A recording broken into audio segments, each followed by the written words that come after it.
Everyone, and welcome to the Joint Behavioral Health and Firearms Safety Task Force.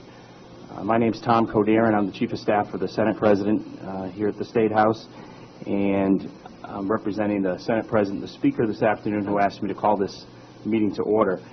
This 20-member Joint House and Senate Task Force's purpose is to conduct a review of the current law and make recommendations for future legislation.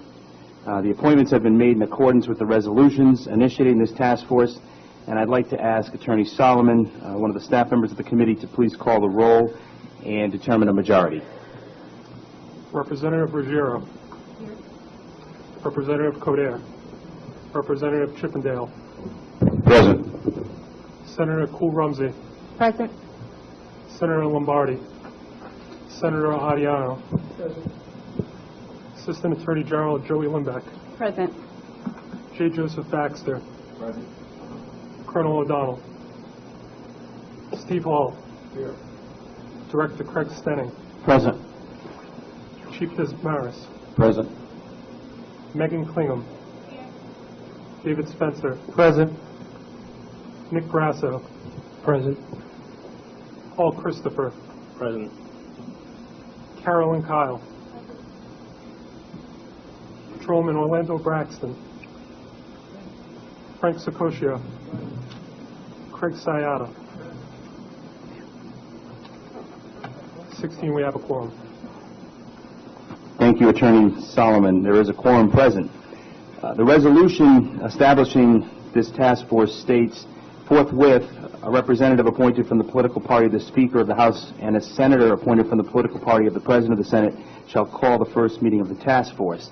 Representative Ruggiero of Jamestown and Senator Cool-Rumsey of Exeter have been designated by the Speaker and the President to fulfill that role. And the task force at its first meeting shall elect a chairperson, a secretary, and any other officers that they may find necessary. The Speaker and Senate President would like to request that the task force consider the election of two chairpersons, one from each legislative chamber, to serve as co-chairs, as is often the tradition here in the building, that will both facilitate the work of the task force this fall. Please note, only task force members are eligible to serve as officers and to vote for officers. So I'd like to first entertain a motion that two chairpersons, one representing each legislative chamber, be nominated and elected. I move. Oh, I'm sorry. Moved by Senator Adiano, seconded by Representative Chippendale. All those in favor, please state aye. Aye. Any opposed? The ayes have it. Thank you. I'd like to now open the floor for nominations for the position of chair from the House of Representatives. I move the nomination of Representative Ruggiero. Representative Chippendale nominates Representative Ruggiero as a co-chairperson. Is there a second? Second. Seconded by Director Stenning. Are there any other nominations for co-chairperson? Mr. Coder? Yes. I'd like to nominate Senator Catherine Cool-Rumsey as position of co-chair. Senator Adiano moves the nomination of Senator Cool-Rumsey as a co-chair. Is there a second? Second. Seconded by Senator Lombardi and others. All those in favor of Representative Ruggiero and Senator Cool-Rumsey serving as co-chairs, please signify by saying aye. Aye. Any opposed? The ayes have it. I'd like to now open the floor for nominations for the position of secretary. Is there a nomination? Yeah, I'd like to nominate Craig Sayata as secretary, executive director, president of the Rhode Island Council of Mental Health Organizations. David Spencer nominates Craig Sayata as for the position of secretary. Are there any other nominations? Seeing none, all those in favor of Craig Sayata as for the position of secretary, please signify by saying aye. Aye. Any opposed? The ayes have it. Congratulations, Mr. Sayata, Senator Cool-Rumsey, and Representative Ruggiero. My work here is done. I'm going to turn over the panel now to Representative Ruggiero. Thank you, Tom. Thank you so much for your help in organizing this task force, and I want to thank all of the members for joining us today, and also I want to thank the media for being here, because this is a very important issue as we move forward, an important conversation. The Behavioral Health and Firearms Safety Task Force is tasked with establishing a nexus between behavioral health and firearm safety It is about early detection and prevention as we weigh gun ownership with public safety and mental health issues. As we all know, it was one of the pieces of legislation that passed this past June. This legislation framing this task force is in a binder that's right before all of the task force members right now, and it very clearly defines our work ahead in the next several months until this task force expires in June of 2014. And in this short time span, we're tasked with reviewing current firearms and mental health laws here in Rhode Island, and we need to make some recommendations. Currently, Rhode Island does not submit mental health records to NICS, which is the National Instant Criminal Background Check System. And for anyone new to this conversation, Rhode Island does indeed report local and national criminal backgrounds to NICS, but not mental health records. So the questions that we have to ask are, why does Rhode Island not comply? What are the other states' best practices, and what are some of the compliance standards? So over the next 7 meetings that we will have, we will be hearing testimony from experts in law enforcement as well as the mental health sector. And the goal is a final report of our collective recommendations by the end of January. And as you can see, this is a very diverse task force, and decisions made from different views often provide better outcomes. So our goal at the end of the day is to frame legislation and public policy that can be submitted to the Rhode Island General Assembly for public hearings in committee, and then voted in both the House and the Senate chambers and signed into law by Governor Chafee by June. So that is the work ahead of this task force, as well as the timeline. As I mentioned, the task force ends in June of 2014, but I can assure you this issue will continue to be debated, and either further commissions or other will be reviewing it. This is really just the beginning. So that's the timeline and the work before the Behavioral Health Firearm Safety Task Force. We are a 20-member task force, and I thank everyone for taking the time to serve. We appreciate your talents and your time as we move forward in this very important discussion of weighing gun rights with mental health issues and public safety. So I'm honored to serve, and I certainly look forward to the conversation and learning as much as possible. At this time, I'd like to turn it over to my colleague, co-chair Senator Cool-Rumsey. Thank you, Representative Ruggiero. And thank you all for your confidence in me and my co-chair.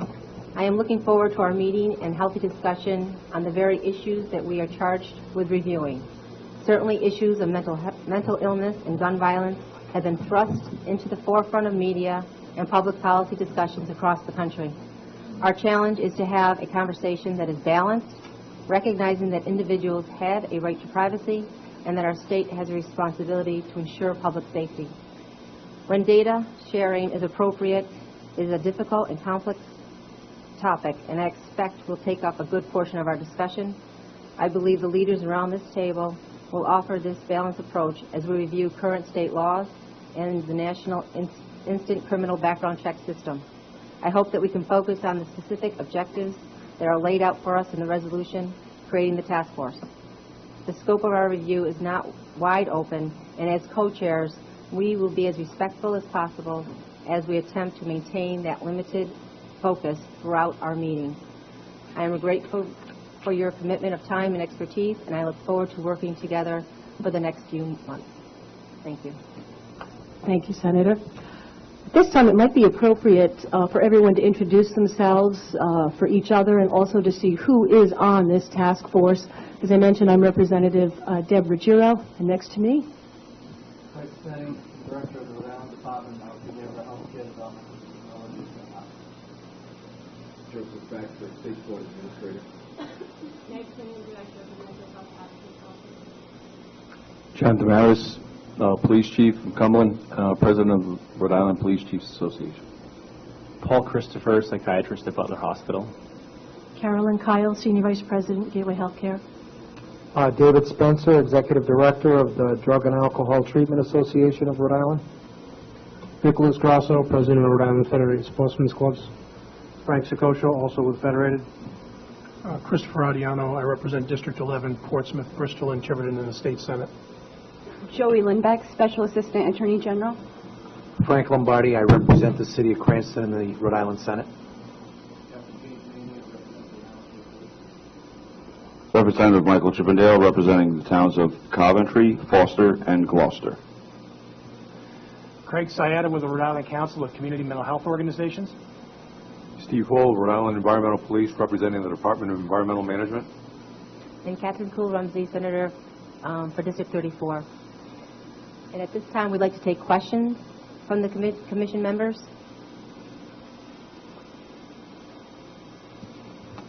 I'm not hearing any questions. Hopefully, we'll do a little bit of reading over the next week or so. We are tasked with 7 meetings in the near future, 2 a month. Our next meeting will be October 17th, and at that time, we're going to be looking at the NICS compliance standards, and we'll look forward to testimony in those hearings. And I look forward to working with each and every one of you. It's a very august body. And just a little housekeeping, the microphone, you just have to turn the button up and talk into it so that everybody can hear you. Yes? Madam Chair, is that at 3 p.m. as well? Yes. Thank you. Yes. We'll try to keep most of these Thursdays at 3 p.m., and there is a list of all of the meetings so we can plan accordingly. And obviously, if anyone cannot attend, please send a designee whom you would like, because we do want to keep moving forward as we go through this. All right. I want to thank everyone for the time today and for the honor of co-chairing with Senator Cool-Rumsey. Yes, sir. Again, Craig Syeda with the Rhode Island Council of Community Mental Health Organizations on an issue slightly related to the topic that we are discussing. I wanted to point out that we did send around to all the committee members here today, the task force members, a press release that the council had sent out last Thursday. It relates to 2 op-ed pieces that appeared in the Journal over the last 10 days regarding some issues with law enforcement and training on recognizing mental health, and assertions by in both op-eds that there was either little or no training going on in the state of Rhode Island. This press release indicates that the council has been doing training like this for over 5 years. We've trained over 100 officers, and the training is a very robust training. It's a 3-day training period, so I thought it would be in the interest of not only the committee members but the public as a whole to understand that we have indeed been doing such training, and it is a very robust training. So thank you for the time. Thank you for that, Craig. Representative Chippendale? Thank you, Madam Chair. I am just curious, the list that we find after the second yellow divider in our binder lists the members of the commission, or the task force rather, I apologize. And I'm wondering if this is a complete list or if it will be augmented at some point in the future, because I do notice that per the statute there are some missing members. What do you see missing? The legislation calls for 3 members of the Rhode Island Federated Sportsmen's Clubs to be present, and there are only 2 on the list. But all had been appointed. Is that not correct? That I'm not aware of, which is why I'm I'm seeing a nod from policy that all 3 had been appointed. It could be that someone could not make it today. If that's the case, then yeah. Anyone who has been assigned to be on this task force has been appointed. Whether or not they attend, we cannot require that. We just hope that they do attend, because we do have some heavy lifting to do, so to speak. I just didn't see the name in the book, so that's why I asked. Okay. Thank you.